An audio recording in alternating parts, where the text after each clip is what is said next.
Welcome to Junior and Junior. It's June 8th, 8:39 a.m. here. I am Jared Running Jr. This is, Dale Summerfield Jr. and before we get this show started, we're gonna dedicate this show to a legend that we lost yesterday. WWF legend, the Iron Sheik. Make a break a your back and make a you humble Hulk Hogan. Real shame we lost him. Kind of unexpected, but he was getting up there in age. But want to dedicate this show to him this week. And thoughts and prayers go out to his family as they're dealing with this difficult moment in their life, the Iron Sheik. But yeah, the show is dedicated to Iron Sheik, and let's get into it. All right, same thing we do every week. MLB review starting us off. I'll talk Phillies, Dale will talk Brewers, and then we can both talk a little Twins baseball. So honestly, finally one of those weeks I've been asking for out of the Phillies. 2 losses to start this one in the Queens against the Mets. And then they went to the nation's capital, dropped the first game to the Nats. But since then, it's been 4 straight wins. June 3rd last year brought around the firing of Joe Girardi in a crazy win streak that played a pivotal role in the playoff berth for the first time in 11 seasons last year. Obviously, went all the way to a World Series run, lost to the Astros there. But the only team to win a game against the Astros in the playoffs last year actually won 2 from them. This year, we hope for a similar story. Instead of the streak starting the 2nd, it's the 3rd. And Tomper is here to stay, but the wins, they'd be nice to have. Another run to the World Series, that would be nice. Hopefully this time, get it done. The Canadian wildfire smog brought about a postponement leading to a series closer tonight instead of last night against the Tigers. Phillies looking for the sweep. Let's just get that sweep, Phils, and then it's time to look ahead. Dodgers are coming to Philly, and then a trip to Arizona next week.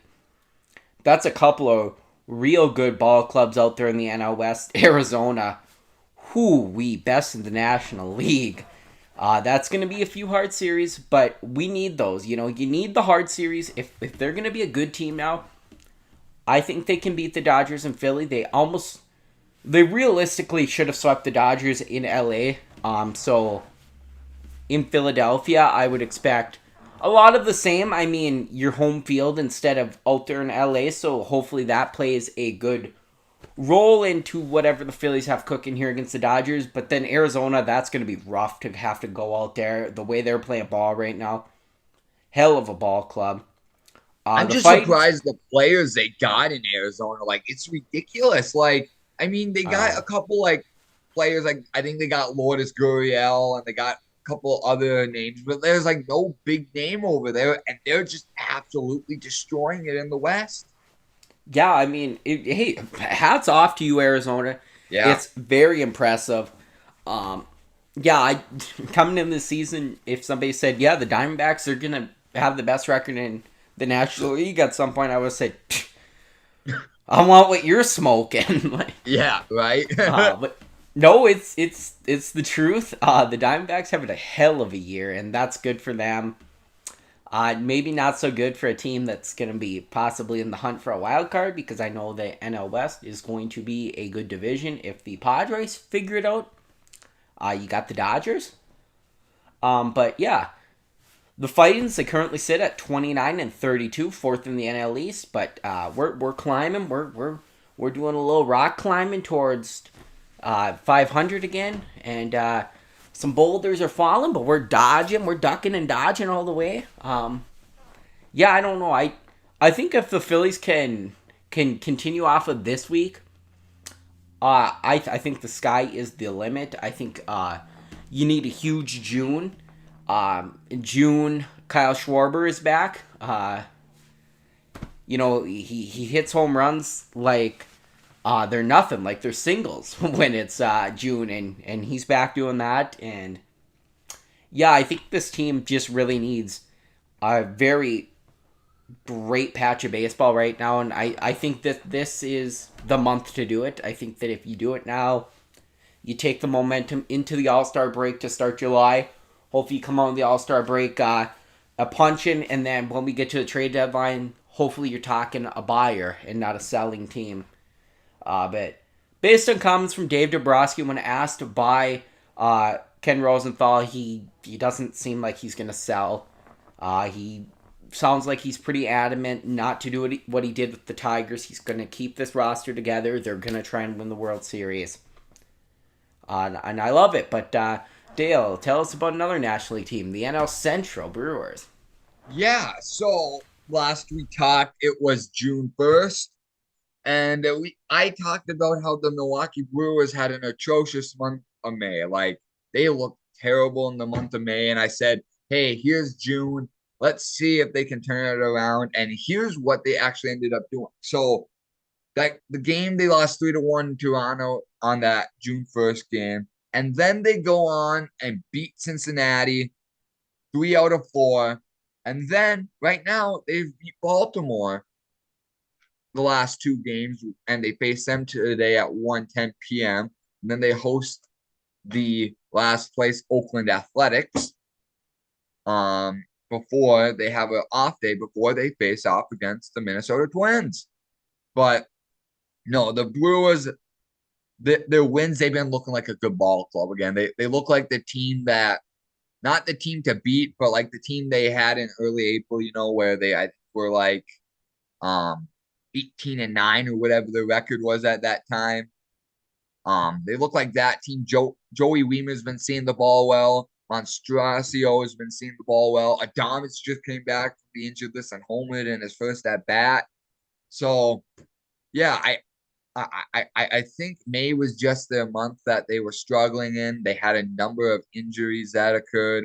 I think now most of the guys are healthy. And, yeah, I think Baltimore is a good team, and to take the series win against Baltimore is a huge plus.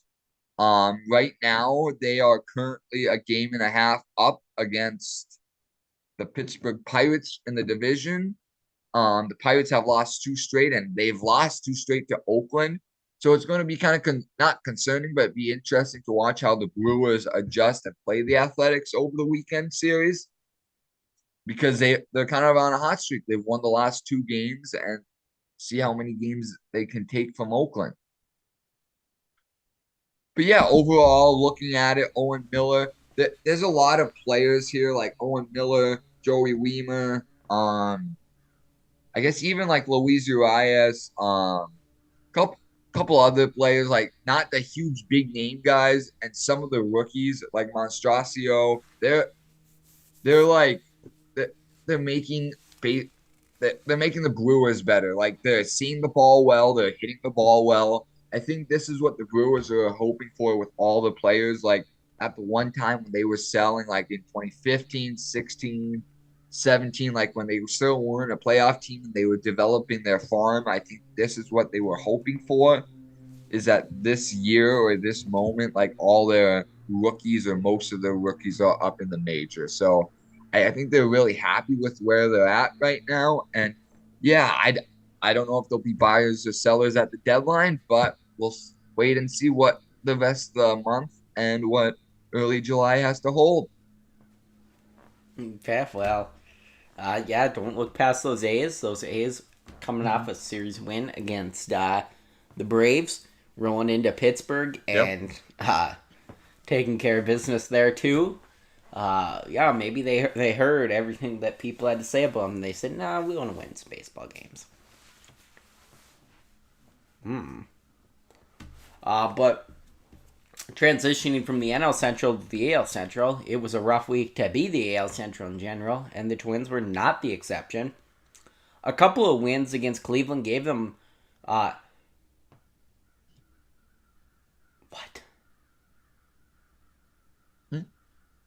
A couple of, I don't know what I was saying here. A couple of wins against Cleveland gave home to this weekend, but it was for naught. I don't. Gave hope to this week. I meant to say gave hope to this week. A couple of wins against Cleveland gave hope to this week, but it was for naught. The Twins are now losers of 4 straight following a split against the Guardians, and now drop 2 on the road in St. Petersburg to the Killer Rays. The Twins are now dead on 500 at 31-31, but still first place in the AL Central by 2.5 over the Guardians. Now, for the AL East comparison that we started last week, the Twins are tied for dead last with Boston and 13 back of Tampa Bay in the lead. For anyone who missed last week and or who doesn't know why I'm comparing the Twins and the AL East, well, pretty much all this year, the Central has been in a fight for last with the AL East, or in fourth place like the Twins were last week, or, pretty much a bottom dweller or near it in that division. Kind of showing the disparity and in the divisions.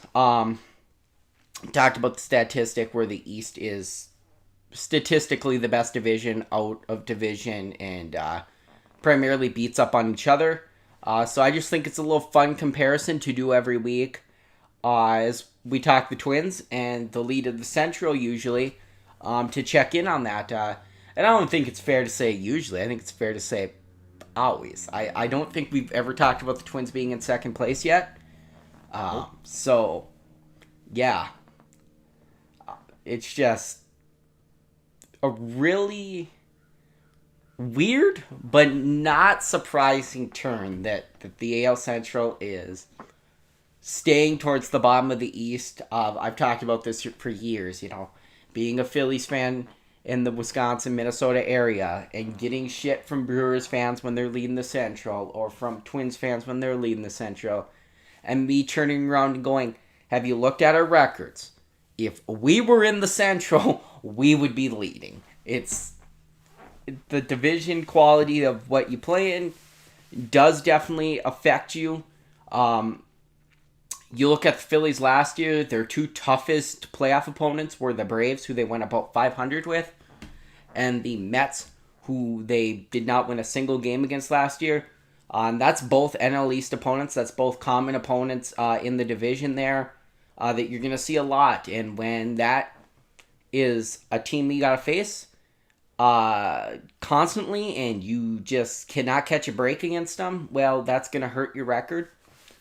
Phillies obviously kind of sneaking into the playoffs there.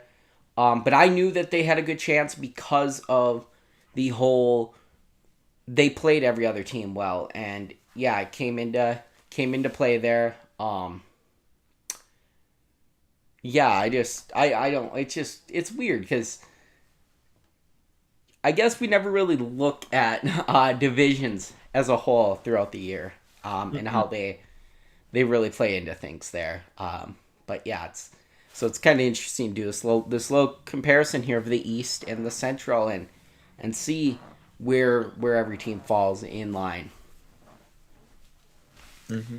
Obviously, Guardians, the Tigers, the White Sox, the Royals, all those teams, they're actually in the cellar because they're below the Twins, and the Twins are tied for last. So yeah, if they were there, they would actually be in last. Yeah. But with that, I think that wraps up our baseball. Before we go to an ad break, we're bringing back a little thing here that YouTube has never seen. The Junior and Junior Thought of the Week, presented by Dale. Yes, before we get into it, you want to explain how the Thought of the Week works? How we do it? So we kind of give both our thoughts. Like, most of the time, it's like, does like pepper or does pineapple belong on pizza? We'll explain, or like, if you step on a sports logo, is a curse. But so like, yeah, we kind of give our opinions or our thoughts to like what we feel our opinion is on the topic. Like, thought of the week, like the one was, are you a professional golfer if you clock into work, leave, and go play golf and you get paid for it? So like, are you a professional golfer? Like, yeah, you are. But no, I thought of a week, I think it's just kind of something funny, and I'm going to try to come up with better ideas. I just want to see how this one goes and see what you guys think about it. So my thought of the week, I can take no credit for this. I saw it on MLB this morning. My thought of the week is, which is the better feat, hitting 400 in a season or hitting 56 game hit streak? The reason I say this is because Marcus Simeon, he is actually on a 26 game hit streak right now, and Luis Urias is hitting 401. So there are two feats that could possibly happen this year. So what is the better feat? Is it hitting 400 in a season, or is it hitting 56 games? Like, what is the better feat, or like what is the easier one, I guess we could say, to accomplish or have occur this season? Okay. Well, as the thought of the week works, we will go to ad break. We will let you guys think over that. When we come back, we will tell you our thoughts. But that's a good one. That's a good one. I'm gonna have to think hard on that.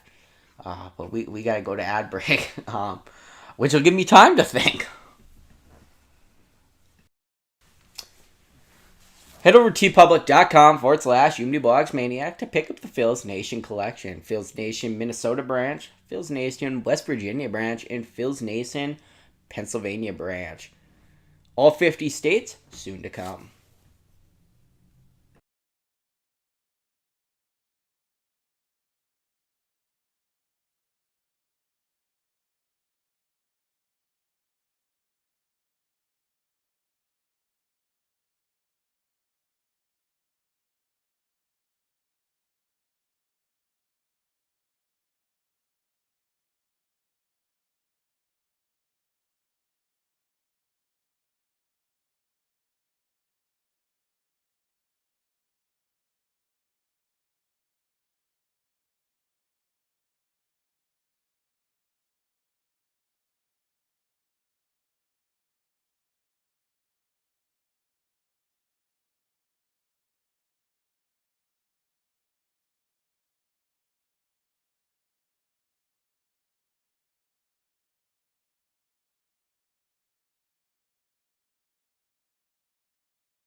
Want me to go first then?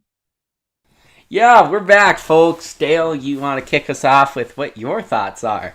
What's more? So, are we doing what's more impressive or what's more likely to happen? Yeah, I to be honest with you, I think both are impressive. Like, we haven't seen a guy hit 400 since about Tony Gwynn. Tony Gwynn was sitting at 396. They canceled the season. If I'm not mistaken, August is when they shut down the season of the strike of, I think, what was it, 98, I believe it was? No, 94, strike of Yeah, 94. 94.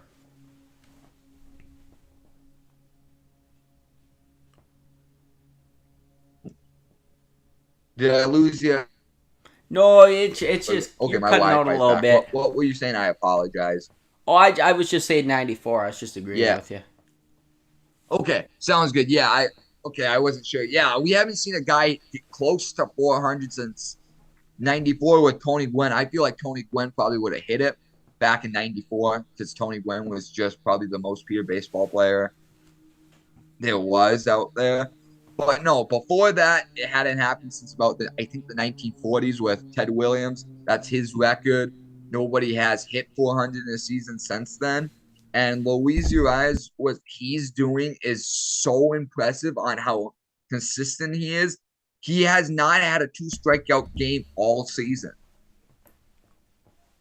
Or in the last couple months, I think I read. I'm not really sure what it is, but he hasn't had more than two strikeouts in a game. So, but I feel like his is more impressive as right now. But if Marcus Semien can get up to 35, 40 games, I feel like his is the one to watch because people have been so close, but yet so far. Like, I think Pete Rose hit, what was it, 49, was it, or 47?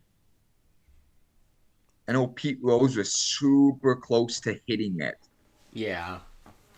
And then he lost his streak. Paul Molitor has lost his streak. So I think as of right now, what's more impressive is Luis Urias 400 pace against Simeon's. But I feel like if Simeon keeps hitting the ball and he keeps getting on base each day, I think that 56 game hit streak one will become more impressive. But what's the harder one to accomplish? That's super tough. I feel like it's the 56 game hitting streak because I feel like there are so many good hitters that can hit 400, but there's not enough players to actually do it for 56 straight games where you can get a hit. Like if Mike Trout went out there or if Aaron Judge went out there, those dudes could hit 400 in a season if they were completely healthy with 30 bombs. But I Honestly, doubt I they don't get. think so. No. No, I won't. Judge strikes out too much. Yeah. I think he's too much of a home run hitter. I think Trout could do it if he didn't hit so many home runs. Yeah. Yeah. But yeah, I feel like what's the more hardest to do is like I feel like more people can touch 400, but like you have to be like a Luis Urias type player to hit 400. I guess is what I mean. Like you have to not be a power hitter, more of a contact hitter who can go 4 for 5 with two doubles and a single over 1 for 4 with a home run. Like, Yeah. but I feel like what's more impressive is DiMaggio's 56 game hit streak because there's so many players that have gotten close, but they still have been so far away. Yeah. Uh, I, first of all, Except for my road to the show guy, of course. Like he's hit both of them. Like he's just an animal. He had a 73 game hit streak with a 600 batting average in the season. So like, of course, my road to the show guy dominates. But like, yeah, I just want to be clear here, so nobody gets offended. I know Aaron Judge finished second in the American League last year in batting average, but he didn't hit near 400. no, Jeff McNeil hit 326 to lead the entire league. Luis Ariz led the American League, won the American League batting title with the Twins last year, and he only hit in the three teens. Yeah, and I mean Judge hit like 5 points below him. So Judge hit 311, so Ariz hit 316. So I'm not saying Judge couldn't hit 400. I'm just saying you look at even last year when he finished second, 311 still so many points off of 400. It's just it's a tough thing to do. There's a reason that Ted Williams did it, and it just hasn't happened since. Could Tony Gwynn have done it? Yes. Could Rod Carew have done it? Did it seem like he was going to do it at some point? Oh, yeah. Oh, yeah, and it's a surprise he didn't. He won so many batting titles in his career. and I think were you the one that compared like Carew and Arias, like former Twins, to almost hit 400 or be on pace to 400? I think that you were telling me that yesterday. Yeah. I think it said something about like Ariz is this generation's Rod Carew. Yeah, I mean, the way Ariz handles a bat, we seen it last year. Hitting in the 300s, the low 300s, but still, that's you're getting on with a hit 3 out of 10 times you're at bat. And that's impressive. That's great success. A 300 average is amazing. Do I think Ariz hits 400? No, I don't. I would love it. I think it'd be amazing. I'd love to see a guy hit 400. But we've seen plenty of names that over the years have gotten so close yet so far. Yeah, if you don't mind for a quick second, it's sad though because like we bring it up and then it gets to there. I feel like it could get to the player's head, like hopefully Urias can keep it. Like what you were saying, I don't think it's going to happen, but it would be so cool if he did. But he just has to not think about it. Like, Yeah. And I think that I would assume that plays a role in it. Obviously, I've never been the head of like Tony Gwynn or Rod Carew when they're getting finally kind of into that last stretch there. And 400's got to be on the mind. Nobody's done it since Ted Williams. Am I gonna be the one to do it? Obviously, I've never been in their mind. I don't know, but I assume that does get in a player's mind. You have to think about the fact that 400 doesn't happen. It's like chasing an uncatchable unicorn. And I assume that gets in your mind. I think that's probably why we see these players kind of hit a snag in that final stretch because they start to get in their own mind. Yeah, they're an amazing hitter and they can hit the ball, but then when you get in their mind, it jumbles things. And I do think that throws off a hitter when he's thinking about it. But yeah, no, I don't think there's many players in baseball who could hit 400. I think Jeff McNeil's one. I do not like Jeff McNeil, aka Sid the Sloth. I do not like. I like everybody else I'm about to mention, so I'm not gonna say I don't like. I think Luis Ariz could do it. I think Aaron Judge could possibly do it. I do think that. I still do think he's more of a home run hitter, and I do think that hurts. I think I'm going to throw three guys here that I think are too much of home run hitters to ever get 400. Aaron Judge, Freddie Freeman, Paul Goldschmidt. I think those are three guys that have amazing averages, but are too much of home run hitters when they do hit in the 300s to really threaten 400. Because, yeah, you can hit 311, 315, 320, whatever, but well, that looks amazing, and that looks like, 400 is within reach. Then you really break it down, it's like 400 is miles away. Yeah. It's crazy. And yeah, like right now, I think Urias is at 401, so he's above the 400, but if he has couple bad days, he's going to be down again, and he's going to be miles within that. Yeah, it's even with the way Ariz is hitting. I want to say he's a slight bit above 401. I want to say he got another hit. I think he might be 403, 404. 403. Yeah, I can back check that. Because I want to say I seen that he got another hit after they said he was back above 400 at 401, and so I think he's a little bit above. Not a lot though. Like we're talking 2 points there. He's at 403. Then Bo Bichette's at 331. Then Acuna's at 331. Freeman's fourth at 328. Yeah. See, I was telling Dale before we came back on, I don't know where to go with this because as much as I just said they're about 400 being hard, 56 game hitting streak just as hard. It's Joe DiMaggio, 56 games. Nobody else has done it, or there would be another name with him, or he wouldn't have the record anymore. You do not hit 56 games straight. It just doesn't happen. Do I think Marcus Semien will get it? No. I'm going to be honest. I don't. I think he's going to die out probably before even 30. He might hit 30. He might, because I'm looking. Most guys like George Brett, Stan Musial, Sandy Alomar, Freddie Freeman, Ryan Zimmerman, they all hit up to 30. The last closest active player, or the last closest one, I feel like was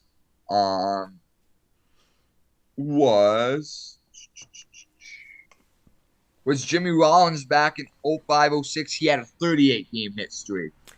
Yeah, and that was crazy. That set the Phillies record for a hit streak. Yeah, and he's number 8 all time, and I'm just looking at the numbers. Molitor with the Brewers at 39. Ty Cobb, George Sisler, Bill Dalen. I'm sorry. That was 1911, 1922, 1894. And then Pete Rose in 1978. Then Willie Keeler in 1896. and then DiMaggio in 1941. Like now in this day and age, nobody hits 56 games. Like, Um, do I think either's going to be touched? Probably not. I'm gonna be no. honest. 400 I think is maybe more likely. Because I do think that. See, this is the thing is I do think it would be a awesome story. Rod Carew does so much with the Twins. Of course, the Luis Ariz traded for a. Do I say it? A mid 3-arm. I think that was a terrible trade for the Twins. Looking at it now. Yeah, they could have had potentially a Cy Young Award winner in Sonny Gray and MVP of the season too. Like, probably had Urias maybe have been still a Twin. Do you think they would have won more games? Like if he was in the same situation, he's hitting 403. Would they be above 500? Have a bigger span of a lead in the division, and would the Marlins be in third place in the NL East? I do think that is a lot of question. I think breaking football news that we'll get to after we finish this conversation. Okay. I do think that's a question of how underperforming you think the Twins have at second base. I believe Jorge Polanco at second base. And what you think, or actually, yes, the Twins would be better because the Twins have a problem with third base and first base. Luis Ariz can play third base and first base and second base. I think that Luis Ariz would do a lot for the team. I think that Pablo Lopez hasn't been what the Twins hoped. Would it maybe hurt them that they didn't have Pablo Lopez? Yeah, it would, but I think that Luis Ariz could probably counteract that. The Twins' biggest problem has been they can't hit with runners in scoring position. Having a guy that's hitting 403 on your team probably helps you hit with runners in scoring position. Yeah, I don't know. See, we're supposed to talk what's more difficult, what's more likely to be achieved here.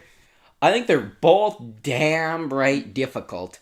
Yeah. I think neither will be achieved. I think that it's not right to pit Joe DiMaggio's record up against that of Ted Williams because they both are just legends of the game, colossuses of the game, that achieve something that we will probably never see again. Well, and I'm glad you brought that up because that gives me an idea for next week's Junior and Junior thought of the week. So you already mentioned it. Like I think you know what I'm talking about.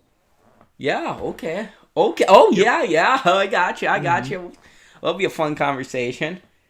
Yep. So maybe expect a longer Junior and Junior because we might talk about that for 30 minutes on its own. Like, yeah, we'll try not to, but. So quick bit of NFL news here. A team that we do quite a bit of talking about.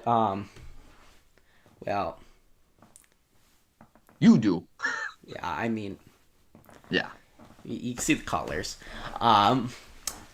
Delvin Cook has been informed by the Minnesota Vikings that he will be released. That's coming from Adam Schefter. Was hoping he'd get traded. Not surprised. No, I was just going to say, I'm not surprised. I figured it was either going to be through a trade or they would grant him his release. And I mean, we wish him the best of luck wherever he goes. But I think I'm trying to remember, was it over money or was it just over injury? Or what was the Vikings' reason for looking for a trade partner? Yeah, it's a money issue because they need to extend Jefferson and Hawkinson and Darrison, all these young guys that are going to be looking for contracts here at the end of the year or within the next year. Jefferson, you'd love to extend right now if you can get it done.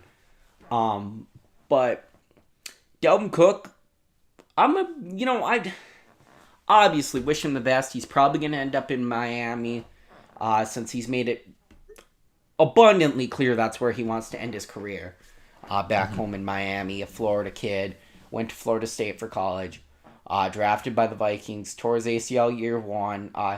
He got a bag, and he's not Adrian Peterson. A lot of Viking fans look at Delvin Cook as if Dalvin Cook is better than Dalvin Cook is. They have these hopeful eyes about him. And the truth is Dalvin Cook is a top paid running back with mid running back stats. He's not a top 5 running back, but he gets paid like one. And you had to release him because you have guys that need the money more than him. Justin Jefferson is... I'm just going to say, I'm not going to dance around. I think after last season, it is fair to say Justin Jefferson is the best wide receiver in football today. Mm-hmm. I think he retires the greatest of all time. I think that my greatest of all time is Randy Moss. Anybody can have theirs.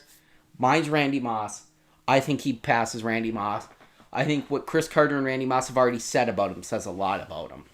And I think what you're saying could be the greatest of all time. I think if he can help Minnesota win a couple Super Bowls, and he can put up the numbers that he puts up every single year, like if he has, I don't know, yardage, what he'd have to hit every single year, but if he puts that up every single year, he could be the greatest ever with touchdowns, with yards, with receptions. Yeah. The next thing he needs to do is he needs to have a Thanksgiving Day or a Christmas Day game and beat Randy Moss's 3 touchdown game. Like, that's what he needs to do next. The 3 touchdowns is hard enough to beat. If Jefferson gets 3 touchdowns, then Randy Moss is going to say, all right, young gun, great for you, but did you do it on 3 catches? Yeah, 3 catches. Yeah. Crazy that Randy Moss did that to the Cowboys. 3 catches, 3 touchdowns. That's a record that's probably never going to be touched. No. Yeah, I think it does wonders for Jefferson, the situation he's ended up in Minnesota with guys like Chris Carter and Randy Moss and now that he's gone, but Adam Thielen as a veteran presence to learn from these guys. But I really think it does. I don't want to discredit Thielen. I want to discredit Carter. Great receivers. But Randy Moss is my GOAT of wide receivers. To have that guy in the building molding you.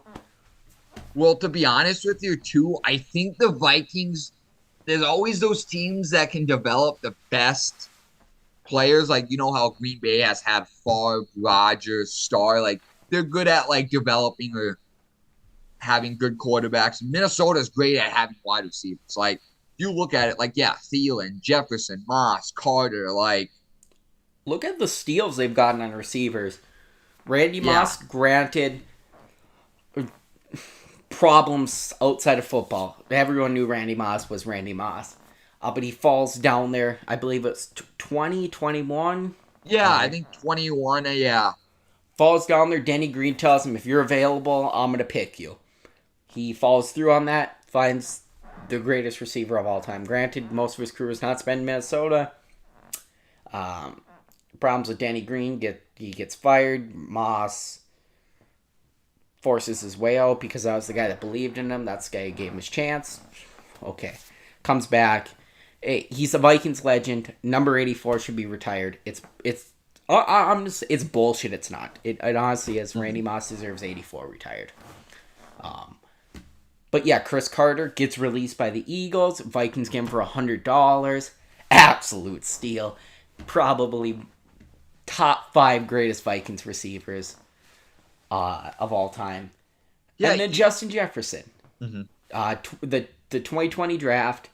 Or you want to say something about Chris Carter before I move on to Jefferson? No, No, I was just going to say, even the guys like that, they get from other teams, like what you were mentioning, like Chris Carter, or when the Packers, or I think it was when the Packers released Greg Jennings, he went to Minnesota. Like, even then, Greg Jennings was an okay wide receiver for them. Like, he put up, I think, decent numbers, I believe. Yeah, I don't remember him being terrible. No, but, you can go into Jefferson now. But, I just for the record, I was mad that the Vikings got Jefferson. Green Bay should have traded up in that draft and got him, but they were stupid and they did not. Yeah, I don't know where they would have traded up, though. I honestly don't. No, neither do I, looking back at it now. But at that moment, I'm like, oh, they should have traded up. They should have got Jefferson. But, I'm like, who would they have traded with? But this is the thing. And I've seen a lot of but I've seen a lot of people say they should have traded with the Eagles and jumped the Vikings. The Eagles thought they were getting the guy the Vikings wanted in Jalen Rieger. So they weren't moving. And they definitely weren't moving if it meant Jefferson was getting picked. Because that would have guaranteed Rieger to the Vikings. But yeah, I don't want to skip over anybody. So obviously Adam Thielen, undrafted free agent out of Minnesota State, steal. Stephon Diggs, 4th round. Yeah. Now. Oh, yep. And guys, any Viking fans, they're like, what about all these guys from the past? Anthony Carter, Ahmad Rashad. Like, I'm not discrediting them. I'm just talking about recent memory off the top of my mind. And Anthony Carter obviously played with Moss and Chris Carter, but Well, and do talk about development like Cordero Patterson. Dude was a kick returner, turned to wide receiver, turned to a solid running back for the Falcons. Like, yep, yep. No, but Stephon Diggs, get him in the 4th round. You trade him to the Bills. You get the 22nd overall pick in the 2022 NFL Draft. I'm sitting here. I'm like, I want Justin freaking Jefferson. He's not going to fall. And then 17, he's there. 18, 19, 20. Eagles are up at 21. I'm like, oh, here we go. They need a receiver. They're going to pick Jefferson. Philadelphia Eagles select wide receiver TCU, Jalen Rieger. I go, oh shit, don't even think about it. Put it in right now. And the fact that we've seen the draft day room of the Zoom call with Zimmer and Spielman, and somebody tells Spielman they picked Rieger. And you just see the reaction. They know they just got the best damn receiver in this draft class. Put that pick in right away. They knew who they wanted. They got their man. Yeah, I knew Justin Jefferson was going to be a star. A lot of people doubted him, but I was not one of them. I knew Justin Jefferson from day one, from the second that he became a Minnesota Viking, even before he was a Minnesota Viking. I knew that guy was a star. You have to clear up the money to keep that guy. Yeah, I had my grandpa. He told me Jefferson's not worth $27 million a year. I said, well, that's rich because Jefferson's not getting $27 million a year. Jefferson's probably going to get 32, 33. So he won't be getting $27 million a year. Jefferson will likely be the highest paid receiver in NFL history, and he deserves that. Yeah, Delvin had to go. Delvin had to go because there's guys that I'd rather keep. I'd rather keep TJ Hawkinson than Delvin Cook. I'd definitely rather keep Justin Jefferson than Delvin Cook. I'd rather keep Christian Darrisaw. I already got the extension on the books for Brian O'Neill. Keep your other tackle. Keep those anchors. One of the best tackle duos PFF graded in the league last year. But yeah, now with Delvin gone, I'm not worried. I like the running back depth. I like the running back room the Vikings have. Kenny Nwangu, Alexander Madison, whoever they decide is number 2. I'm cool with Madison leading the pack and doing a little 50-50 split with whoever they think should be number 2. But they got a deep room. It's gonna be okay. So best of luck, Delvin Cook. Dale's clearly getting bored of my rambling here about the Vikings, so we'll save it for when football season comes around. that works. Okay. Now. No, I'm not getting bored. I was just checking in here. No, trying to see what the Lady Spartans are doing in softball. Oh, yeah. Good luck to the Lady Spartans. Hopefully they get it done. They're playing right now. I'm trying to find if I can find somewhere. Yeah. But yeah, let's continue. If I find anything, I'll let them know. All right. Well, we got an album review here. Lucky from Megan Moroney. We sufficiently hyped this album up, making an appearance on Junior & Junior? I think we sure have. Will it live up to those expectations? Well, that we can only find out. I think, Dale, the floor is yours. And, as always, going to keep it short and sweet. This is actually a phenomenal album. I didn't think I'd like it as much as I did. I love this album. This is a great album. Probably my favorite song on this whole album is Tennessee Orange. Like, I think I'm turning into a Voles fan, kind of like. But no, in all seriousness, it's a great album. Mustang or Me, sad songs for sad people. I feel that's me. Sad songs for sad people. But no, Tennessee Orange, Lucky. The whole album's pretty darn good. Like this is one of the better albums I've listened to this year. So yeah, I'm gonna keep it short and sweet. There wasn't a song that I really didn't like. I guess Why Johnny I wasn't a big fan of. I don't know why. Just wasn't my taste in that one. But overall, I'll probably give it about a 7.5 out of 10. It wasn't bad. It wasn't the greatest of all time by per se, but it was an album I truly enjoyed. So give it a 7.5, 8 out of 10. Probably an 8. Yeah. Why'd I even bother with this album? It's terrible. No. For the album that has been in the conversation for review over the last few weeks here, I don't quite know how to feel. I like it, but also does it live up to those expectations set with it over these talks over the last few weeks? I just don't know if that's possible. So I'm just going to approach this like any review. Dale, I must say we should have reviewed it earlier, Mm-hmm. Now you see why I told you we wanted to review this. See, I knew you'd like it. I knew it'd be up your alley. No, but I mean, like I said, I do in fact like this album. I consider it living proof of the fact that I do like country, despite Dale trying to tell us that I don't. He did try and tell us that. He said misinformation, fake news, spreading it here on the show. Yeah, I mean, when it's not that generic, hop in my pickup truck, go to the bar, get drunk because some girl left me, that bullshit, no. Don't need it. Then country is great. Tim McGraw, he's a great artist. He has a range of topics he covers. Hey, look at Live Like I'm Dying about everything, right? Writing that song about an old Tugger McGraw. Yeah, I mean it's things like that make country good, And I think Megan Moroney's album here is a good example of that. She has the one song about the bar scene kind of there with the another on the way. But overall, I mean, I think it's a very solid album.